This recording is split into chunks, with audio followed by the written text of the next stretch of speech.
अस्सलामु अलैकुम दोस्तों,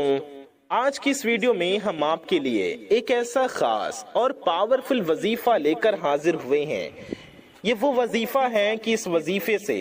बड़ी बड़ी हाजतें पूरी हो जाती हैं, बड़े बड़े मकसद पूरे हो जाते हैं। तो अगर आप भी चाहते हैं कि आपकी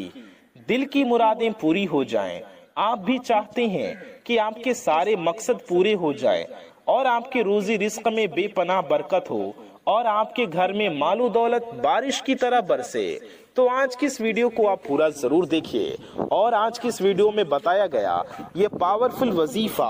आप लोग जरूर कर लीजिए। जी हाँ मेरे प्यारे दोस्तों, मेरी माओ बहनों, मेरे प्यारे दोस्तों, मेरे भाइयों मेरी बहनों, एक बार इस वजीफे को करो, आपको इतनी मालो दौलत मिलेगी कि आपकी दौलत का नजारा पूरा मोहल्ला देखेगा, सारे रिश्तेदार देखेंगे,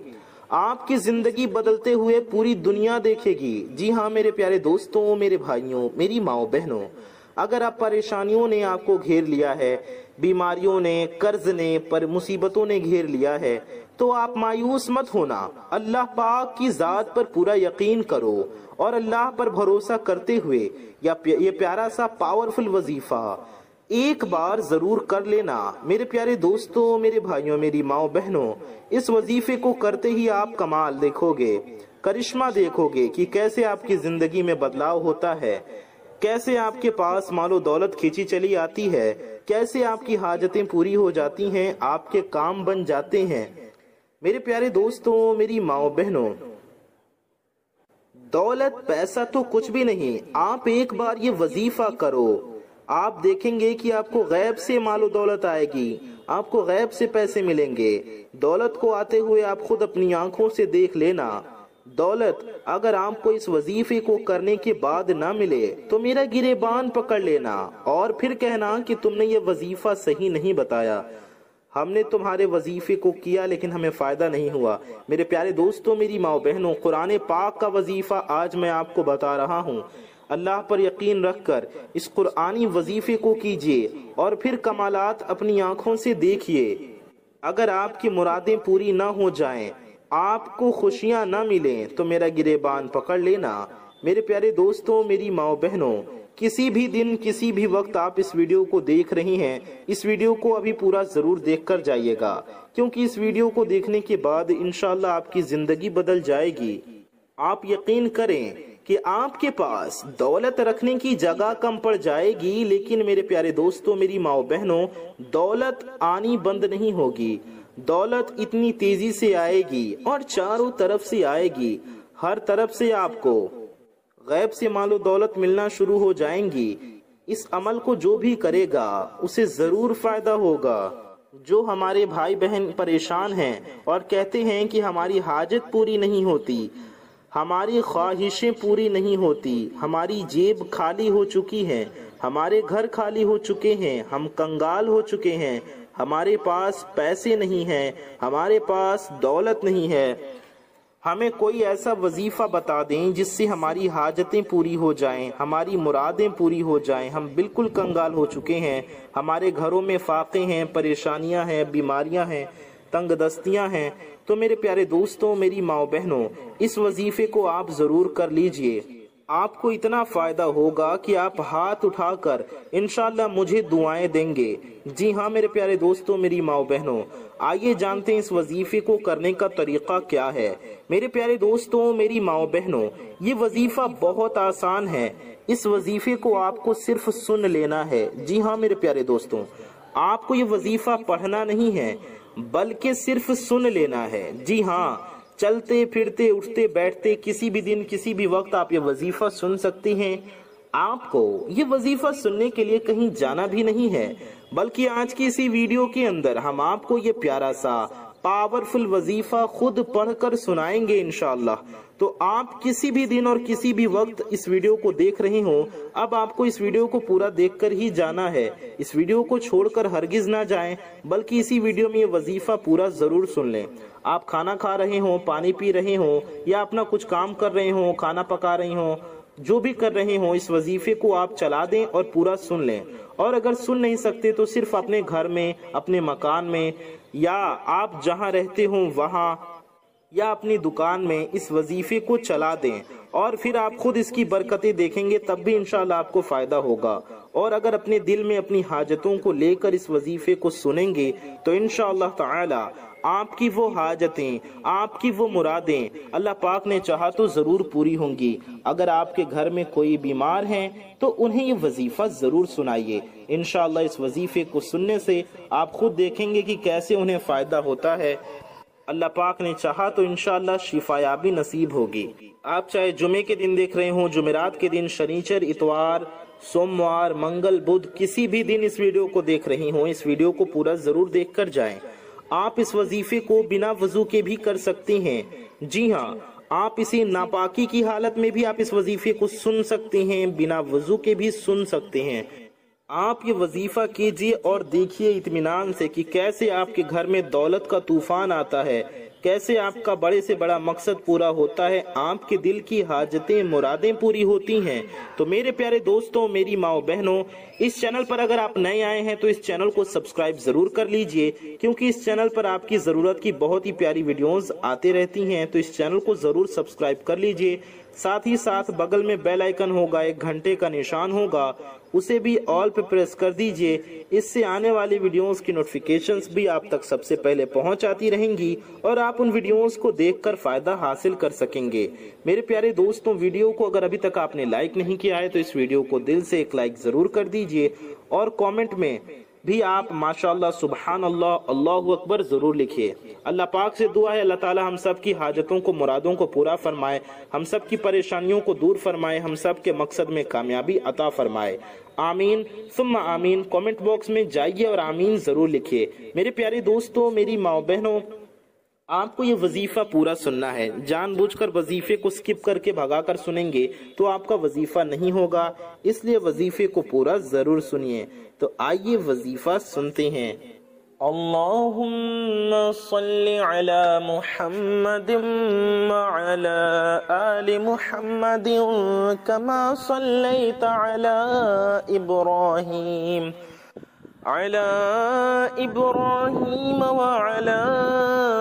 آل إبراهيم إنك حميد مجيد اللهم بارك على محمد كما باركت على إبراهيم على إبراهيم وعلى آل إبراهيم إنك حميد مجيد أعوذ بالله من الشيطان الرجيم بسم الله الرحمن الرحيم الحمد لله رب العالمين الرحمن الرحيم مالك يوم الدين إياك نعبد وإياك نستعين اهدنا الصراط المستقيم صراط الذين أنعمت عليهم غير المغضوب عليهم ولا الضالين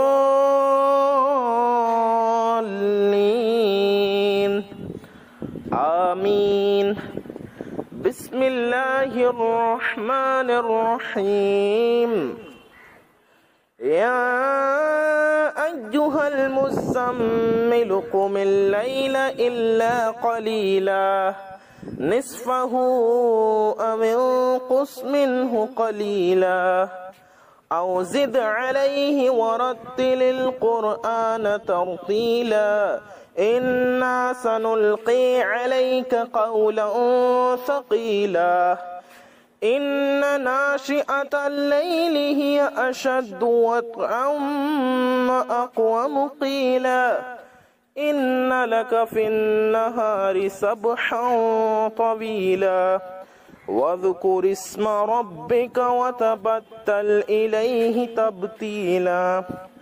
رب المشرق والمغرب لا إله إلا هو فاتخذه وكيلا واصبر على ما يقولون واهجرهم هجرا جميلا وذرني والمكذبين أولي النعمة ومهلهم قليلا إن لدينا أنكالا وجحيما وطعاما ذا غصة وعذابا أليما يوم ترجف الأرض والجبال وكانت الجبال كثيبا مهيلا إنا أرسلنا إليكم رسولا شاهدا عليكم كما أرسلنا إلى فرعون رسولا فعصى فرعون الرسول فأخذناه أخذا وبيلا فكيف تتقون إن كفرتم يوما يجعل البلدان شيبا السماء منفطر به كان وعده مفعولا إن هذه تذكرة فمن شاء اتخذ إلى ربه سبيلا إن ربك يعلم أنك تقوم أدنى من ثلثي الليل ونصفه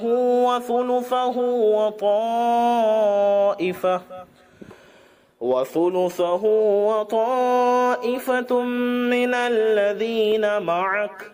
والله يقدر الليل والنهار علم أن لن تحصوه فتاب عليكم فاقرؤوا ما تيسر من القرآن علم أن سيكون منكم مرضى وآخرون يضربون في الأرض يبتغون من فضل الله وآخرون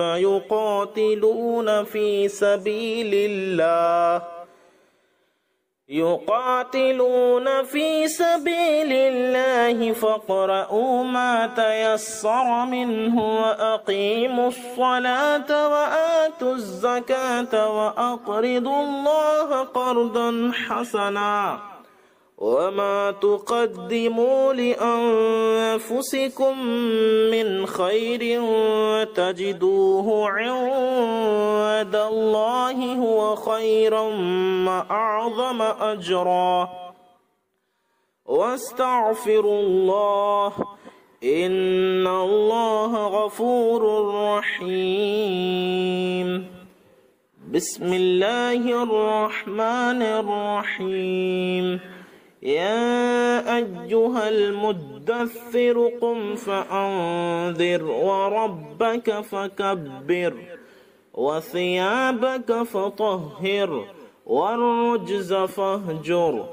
ولا تمنن تستكثر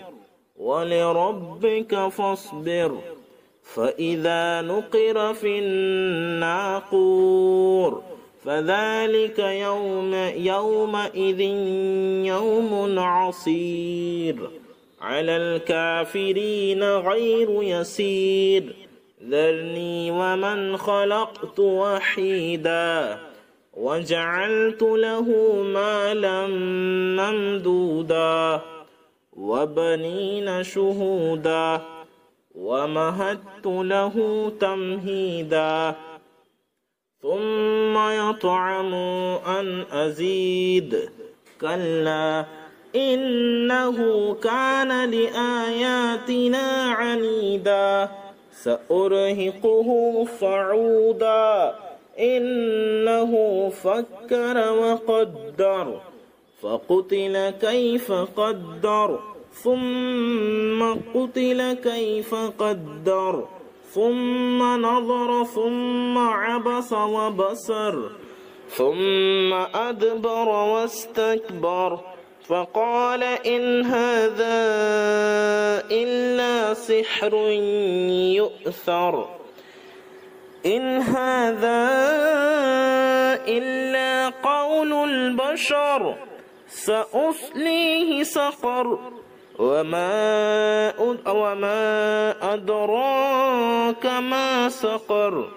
لا تبقي ولا تذر لواحة للبشر عليها 19 وما جعلنا أصحاب النار إلا ملائكة وما جعلنا عدتهم إلا فتنة وما جعلنا عدتهم إلا فتنة للذين كفروا ليستيقن الذين أوتوا الكتاب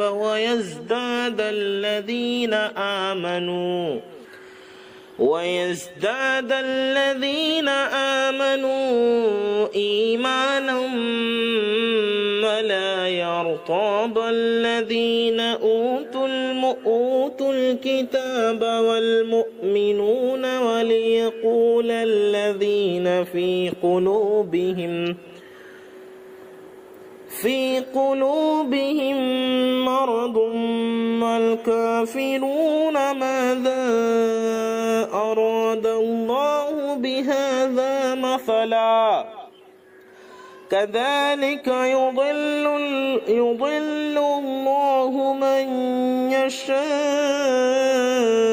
ويهدي من يشاء وما يعلم جنود ربك إلا هو وما هي إلا ذكرى للبشر كلا والقمر والليل إذا أدبر والصبح إذا أسفر إنها لإحدى الكبر نذيرا للبشر لمن شاء منكم أن يتقدم أو يتأخر كل نفس بما كسبت رهينة إلا أصحاب اليمين في جنات يتساءلون عن المجرمين ما سلككم في سقر قالوا لم نك من المصلين ولم نك نطعم المسكين وكنا نخوض مع الخائضين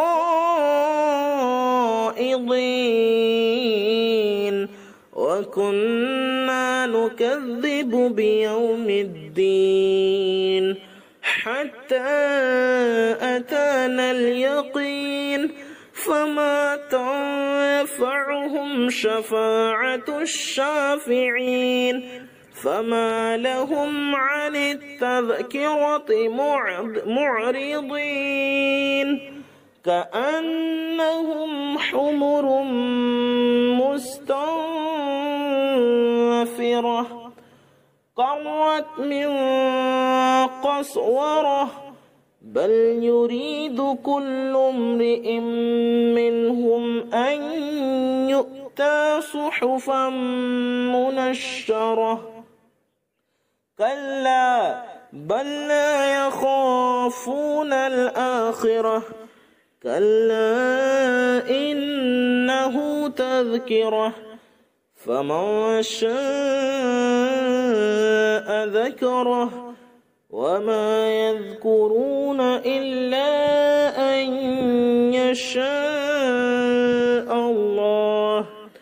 هو أهل التقوى وأهل المغفرة بسم الله الرحمن الرحيم والمرسلات عرفا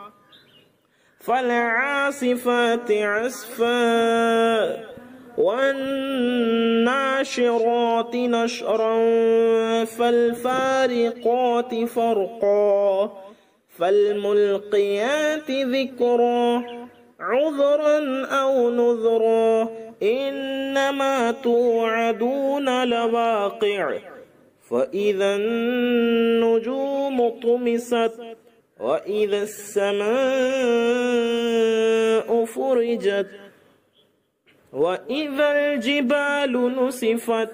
وإذا الرسل أقتت لأي يوم أجلت ليوم الفصل وما أدراك ما يوم الفصل ويل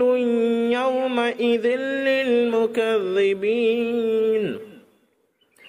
ألم نهلك الأولين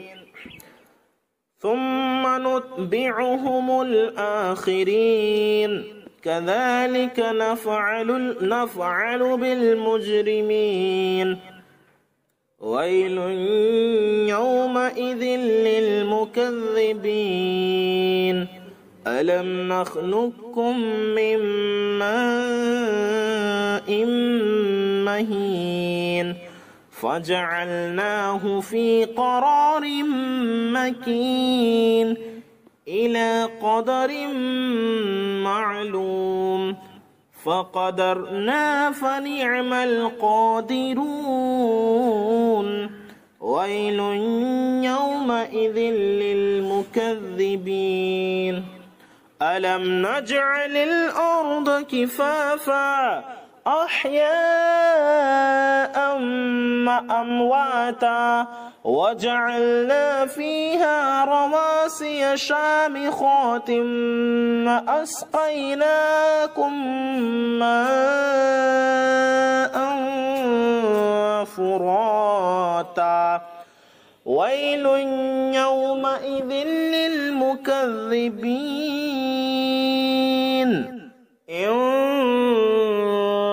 انطلقوا إلى ما كنتم به تكذبون انطلقوا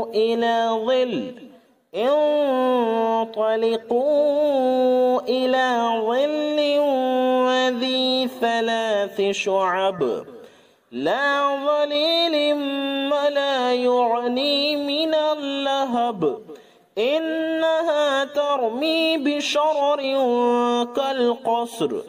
كأنه جمالة صفر ويل يومئذ للمكذبين هذا يوم لا ينطقون ولا يؤذن لهم فيعتذرون ويل يومئذ للمكذبين هذا يوم الفصل جمعناكم والأولين فإن كان لكم كيد فكيدون ويل يومئذ للمكذبين إن المتقين في ظلال وعيون وفواكه مما يشتهون كلوا واشربوا هنيئا بما كنتم تعملون إن المتقين في ظلال وعيون وفواكه مما يشتهون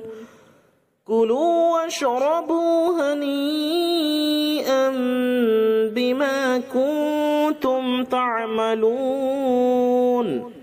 إنا كذلك نجزي المحسنين ويل يومئذ للمكذبين كلوا وتمتعوا قليلا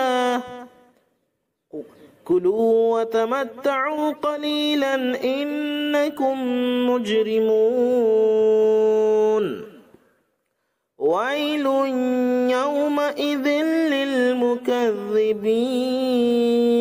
وإذا قيل لهم اركعوا لا يركعون ويل يومئذ للمكذبين فبأي حديث بعده يؤمنون آمنت بالله صدق الله العظيم اللهم صل على محمد وعلى آل محمد كما صليت على إبراهيم وعلى آل إبراهيم إنك حميد مجيد اللهم بارك على محمد كما باركت على إبراهيم وعلى آل إبراهيم إنك حميد مجيد میرے پیارے دوستوں، میرے بھائیوں، میری ماؤں، بہنوں، آپ میں سے جتنے بھی لوگوں نے اس پیارے سے پاورفل وظیفے کو یہاں تک پورا سن لیا ہے، یا یہاں تک آپ میں سے جنہوں نے بھی اس وظیفے کو پورا چلا دیا ہے اپنے گھر میں یا اپنی دکان میں یا جہاں بھی آپ رہتے ہوں وہاں پر، تو آپ سب کا وظیفہ ہو گیا مبارک ہو۔ اگر آپ میں سے کسی نے جان بوجھ کر ویڈیو کو سکپ کیا ہوگا، وظیفے کو پورا نہیں سنا ہوگا یا وظیفے کو پورا جان بوجھ کر نہیں چلایا ہوگا تو ان کا وظیفہ نہیں ہوگا۔ تو ایسے میں آپ وظیفے کو دوبارہ سے اچھے سے سن لیجئے یا وظیفے کو دوبارہ سے اچھے سے چلا دیجئے۔ میرے پیارے دوستوں، میری ماؤں بہنوں، اگر آپ نے اچھے سے وظیفے کو سنا ہے تو مبارک ہوں، آپ کا وظیفہ ہو گیا۔ انشاءاللہ اس وظیفے کی برکت سے آپ کی ساری پریشانیاں دور ہوں گی، آپ کی ساری مشکلیں آسان ہوں گی اور آپ کی ساری حاجتیں پوری ہو جائیں گی انشاءاللہ تعالی۔ جی ہاں میرے پیارے دوستوں، اور آپ کو کسی چیز کی کوئی کمی نہیں رہے گی، آپ کا ہر مقصد پورا ہوگا انشاءاللہ تعالی۔ تو میرے پیارے دوستوں، اگر آپ چینل پر نئے آئے ہیں تو اس چینل کو ضرور سبسکرائب کر کے بغل میں بیل آئیکن کو ضرور دبا دیجئے، اور ویڈیو کو دل سے لائک کر کے شیئر بھی ضرور کر دیجئے۔ اپنا اور اپنے چاہنے والوں کا بہت زیادہ خیال رکھیے۔ دعاؤں کی گزارش، السلام علیکم۔ اللہ